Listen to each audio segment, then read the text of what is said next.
उत्तर प्रदेशातील मेरठ शहरात घडलेल्या एका हत्याकांडानं अख्ख्या देशाला हादरवून टाकलं. सौरव राजपूत या मर्चंट नेव्ही अधिकाऱ्यांची त्याच्या पत्नीनं आणि तिच्या प्रियकरानं मिळून हत्या केली. हत्येनंतर त्यांनी सौरभच्या मृतदेहाचे तुकडे केले आणि ते प्लॅस्टिकच्या ड्रममध्ये टाकले. या घटनेची कोणालाही कुणकुण लागू नये म्हणून आरोपीने ड्रममध्ये सिमेंटही भरलं.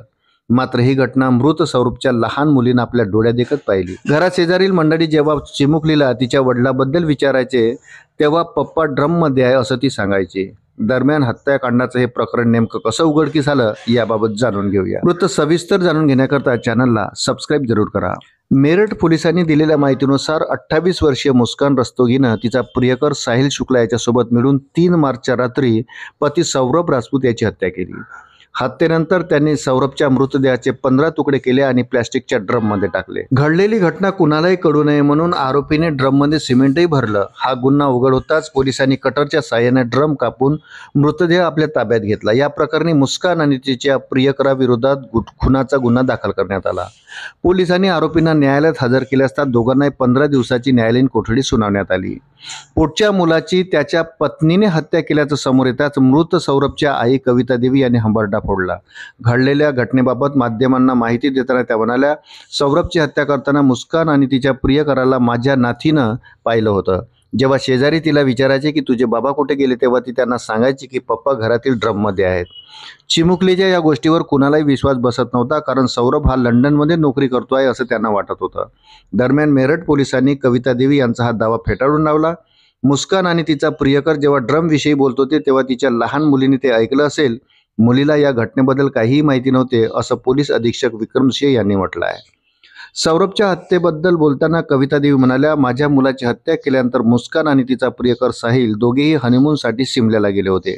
ज्या ड्रममध्ये त्यांनी सौरभच्या मृतदेहाचे तुकडे करून सिमेंट भरलं होतं तो ड्रम घरातच पडून होता. पोलिसांनी दिलेल्या माहितीनुसार मुस्कान भाड्याच्या घरात राहत होती. घरमालकानं तिला नूतनीकरणासाठी घर रिकामं करून देण्यास सांगितलं होतं. जेव्हा ती शिमला येथून परत आली तेव्हा घरमालकानं खोलीतील सामान बाहेर काढण्यासाठी मजुरांना पाठवलं. मजुरांनी सिमेंटने भरलेला हा ड्रम उचलण्याचा प्रयत्न केला, मात्र तो खूपच जड असल्याने त्यांना उचलता आला नाही. यामध्ये काय आहे असं मजुरांनी विचारलं असता ड्रममध्ये घरातील कचरा असल्याचं मुस्काननं सांगितलं. यातील एका मजुराने ड्रमचे झाकण उघडल्यानंतर आतून मृतदेहाचा वास आला. त्यांनी तातडीने या घटनेची माहिती पोलिसांना दिली. दरम्यान पोलीस येण्याआधीच मुस्कान तिच्या आईवडिलांच्या घरी निघून गेली. रेणू देवी यांनी असाही आरोप केला की मुस्कानच्या आईला या घटनेबद्दल आधीपासूनच माहीत होते, परंतु तिने मुलीचा गुन्हा लपवण्यास तिला मदत केली. मृत सौरभ हा मेरठच्या ब्रह्मपुरी भागातील रहिवासी होता. त्याच्या घरापासून काहीच अंतरावर मुस्कान राहत होती. कालांतराने सौरभ आणि मुस्कानमध्ये प्रेम संबंध निर्माण झाले आणि दोघांनी 2016 मध्ये लग्न करण्याचा निर्णय घेतला. स्थानिक माध्यमांच्या माहितीनुसार सौरभच्या कुटुंबियांनी या लग्नाला विरोध केला होता, मात्र कुटुंबाच्या विरोधाला न जुमानता त्याने मुस्कानसोबत लग्न केलं. लग्नानंतर लगेचच सौरभने आपल्या पत्नीबरोबर वेळ घालवण्यासाठी मर्चंट नेव्हीमधील नोकरीही सोडली, ज्यामुळे त्याचे कुटुंबीय आणखीच नाराज झाले. घरातील वादामुळे सौरभ आणि मुस्कान किरायाने घर घेऊन दुसरीकडे राहू लागले. सौरभच्या आईने असा आरोप केला आहे की मुस्कानने त्याच्याबरोबर पैशासाठी लग्न केलं. 2019 मध्ये मुस्कानने एका मुलीला जन्म दिला, मात्र सौरभचा आनंद फार काळ टिकला नाही, कारण त्याला मुस्कानचे साहिल शुक्ला या तरुणाबरोबर विवाहबाह्य संबंध असल्याचं कळलं. सौरभने मुस्कानला घटस्फोट देण्याचा निर्णय घेतला होता, मात्र आपल्या मुलीच्या भविष्याचा त्याने विचार करून माघार घेतली.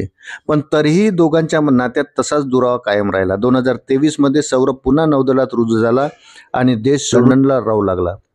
24 फेब्रुवारी रोजी सौरभ लंडनहून भारतात परत आला. 28 फेब्रुवारी रोजी त्याच्या मुलीचा वाढदिवस होता. यानंतर 4 मार्च पासून तो अचानक बेपत्ता झाला. मेरठ पोलिसांनी दिलेल्या माहितीनुसार मुस्कान आणि साहिलनं आधीच सौरभच्या हत्येची संपूर्ण योजना आखली होती. त्यांनी चाकू आणि बेशुद्ध करण्याची औषधं देखील खरेदी केली होती. हत्येच्या दिवशी म्हणजे 3 मार्चच्या रात्री मुस्काननं सौरभच्या जेवणात बेशुद्ध होण्याचं औषध मिसळलं. जेव्हा सौरभची शुद्ध हरपली तेव्हा साहिलनं त्याचा हात धरला आणि मुस्काननं त्याच्यावर चाकूने वार केले. सौरभच्या हत्येनंतर आरोपींनी त्याचा मृतदेह बाथरूममध्ये नेला आणि त्याचे 15 तुकडे केले. पुरावा नष्ट करण्यासाठी आरोपींनी घरातील खोली ब्लिचिंग पावडरनं धुतली. 4 मार्च रोजी मुस्काननं बाजारातून एक ड्रम विकत घेतला.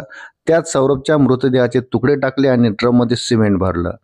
मेरठचे अतिरिक्त पोलीस अधीक्षक आयुष विक्रम सिंह म्हणाले, पोलिसांना मुस्कानच्या घरातून दुर्गंधी येत असल्याची माहिती मिळाली.